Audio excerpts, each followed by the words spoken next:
خداوند بخشاینده و مهربان، سلام و درود خدمت تمام شما خوبان و بیننده های عزیز شمال پلس. امیدوار هستم که خوب و سعادتمند و سرحال بوده باشید. از جای بیننده سید عرفان سیدزاده هستم. امروز با تقدیم نمودن یک گزارش خیلی زیبا از طبیعت زیبای ولسوالی فرخار به نمایش بگذاره. خوبان برنامه، ما امروز سفر کردیم به ولسوالی زیبای فرخار ولایت تخار که اینجا واقعا یک جای زیبا، جای سرسبز با آب و هوای گوارا است که هر سر تا سر کشور از ولایت‌های مختلف مردم به تفریح و چکر می‌آیند. خوبان بیننده، ما هم امروز خواستیم زیبایی‌های ولسوالی را به نمایش بگذاریم. با ما باشین، برنامه ما ادامه داره. ما میریم به شهر فرخار، در مناطق‌های زیبا و سرسبز ولسوالی فرخار میریم، تصاویرش به نمایش می‌گذاریم. بیننده برنامه خودتان باشین. برنامه ادامه داره.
بیننده های عزیز شمال پلس، شما را باز هم خوش آمدید میگم به ادامه گزارش شما. عزیز بیننده، ما فعلا در نزدیکی شهر زیبای فرخار قرار داریم که اینجا آمدیم قرار است داخل شهر برویم تا زیبایی های این ولسوالی را به نمایش بگذاریم. ما فعلا در نزدیکی شهر قرار داریم که اینجا باغ زراعت ولسوالی زیبای فرخار است. ما داخل باغ میریم تا زیبایی های باغ، طبیعت باغ که اینجا چقدر مردم از کجاها میآیند و چگونه یک جایی از باغ زراعت فرخار این هم به نمایش میگذارند. شما با ما باشین، برنامه ما ادامه داره. دوستان، ما میریم داخل باغ، زیبایی های باغ هم به نمایش میگذاریم. با ما باشین، برنامه ما ادامه داره.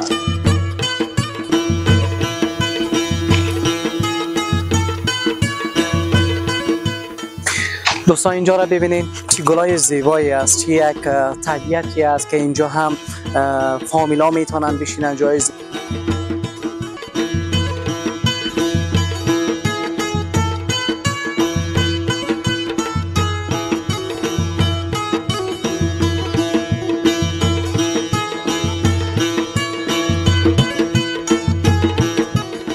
خب بیننده های عزیز، باز هم ادامه از گزارش ما هست.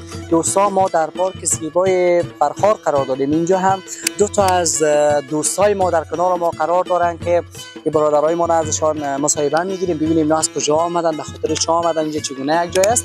با ما باشین، برنامه ما ادامه داره. سلام، خوب هستین؟ سلام علیکم استاد، خوب هستین شما؟ سلامت باشین. شما خوب هستین؟ سلامت هستین؟ نام زیبای شما چی است؟ سید جلال. سید جلال. شما؟ امامداد. امامداد. با هم رفیق هستین؟ بله. بسیار خوب. خب اینجا به خاطر چی آمدین؟ چگونه جای است؟ از کجا هستین؟ میشه برای ما یک ما بدخشان آمدیم. در اینجا در خد طالب خان محصل هستیم، درس میخونیم. باز در اینجا یک ساعتی یعنی میله آمدیم. یعنی شما محصل هستین، خودتان از ولایت زیبای بدخشان هستین، اینجا هم امروز تفریح آمدید؟ تفریح آمدیم. چگونه یک جای است؟ بسیار جای زیباست. باغایش دیدیم، دیگه قریه هایش رفتیم یک دفعه دیدیم. بسیار جای زیباست، لذت بردیم واقعا. بسیار خوب. هر دویتون آمدین تنها؟ نه دیگه دوستای دیگه هم هستن. دوستا زیاد هستن. بسیار خوب. چی خاطره دارین از فرخار؟ کدام خاطره دارین؟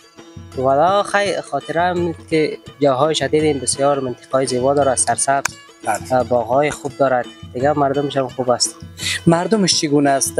مهمان نواز هستند یا نیستند؟ خوب هستند، رفتار خوب دارند، با کسی غرض ندارند که باغ‌ها آمدیم چکر، کسی با ما غرض نداشت. بسیار خوب. اینجا مردم میتونن با فامیلایشان هم بیاین؟ بله میتونن بیاین، با فامیلایشان بشینن.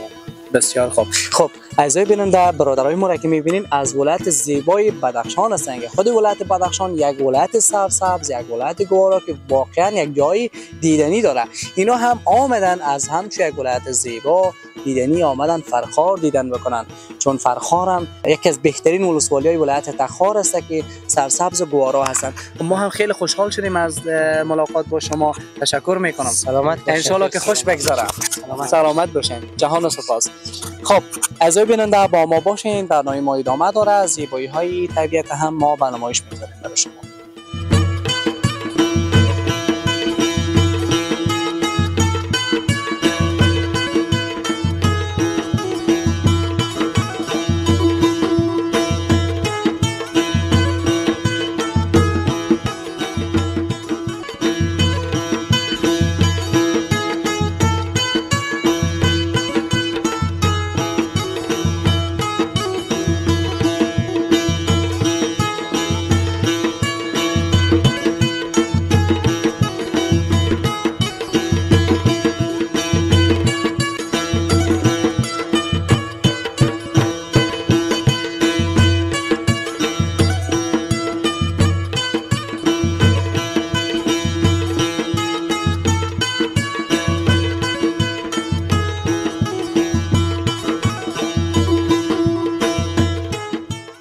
هوا اینجا چگونه است مامان جان؟ همیشه این قسم معتدل است؟ یک 6 ماه 7 ماه رقمی است. تابستان زمستان بود برف زیاد است، سردی زیاد است، در اینجا دیگه زندگی کنه میشه. تابستانش دیگه در کل آماده، در کل دیگه کل دنیا اینجا برای تفریح میاد. سلامت باشین مامان جان. برای بینندای ما هم توصیه را میکنین که مثلا خارج از ولایت هستن اینجا تا چکر بیاین در آخر؟ ما در خدمت هستیم، هر وقت میمون بیا ما در خدمت هستیم. ما یک چیزی نیاز داشته باشه ما وظیفه مون باید برشون پخته کنیم. سلامت باشین. اعضای بیننده، مردم ولسوالی فرخار واقعا مهمان نواز هستند. تشکر بسیار زیاد مامان جان. شما بتیم بعد بخیر مزه مون لذت ما رو ببینید. اینا بخیر می کامرا که دیگه حد شد دیگه ما دیگه می خوردن میشیم. ما در خدمت هستیم. اینا دوستا مامان جان در ما مایی رو یگان میده. ما در خدمت هستیم. خلاص دیگه. سلامت باشین دوستان. شما برنامه هم بر دقایق آخریش رسیده. ما هم ناگزیر از حضور گرم شما مرخص شویم. خوبان برنامه ای بود، برنامه‌ای که تقدیم شما کردیم از زیبایی‌های شهر زیبای ولسوالی فرخار. جهان و سپاس. تا این دم با ما بودین. سلامت باشین. بقیه وقت شما خوش باشه. تا گزارشات دیگر در خدمت قرار میگیریم. خود شما را به الله پاک می‌سپاریم.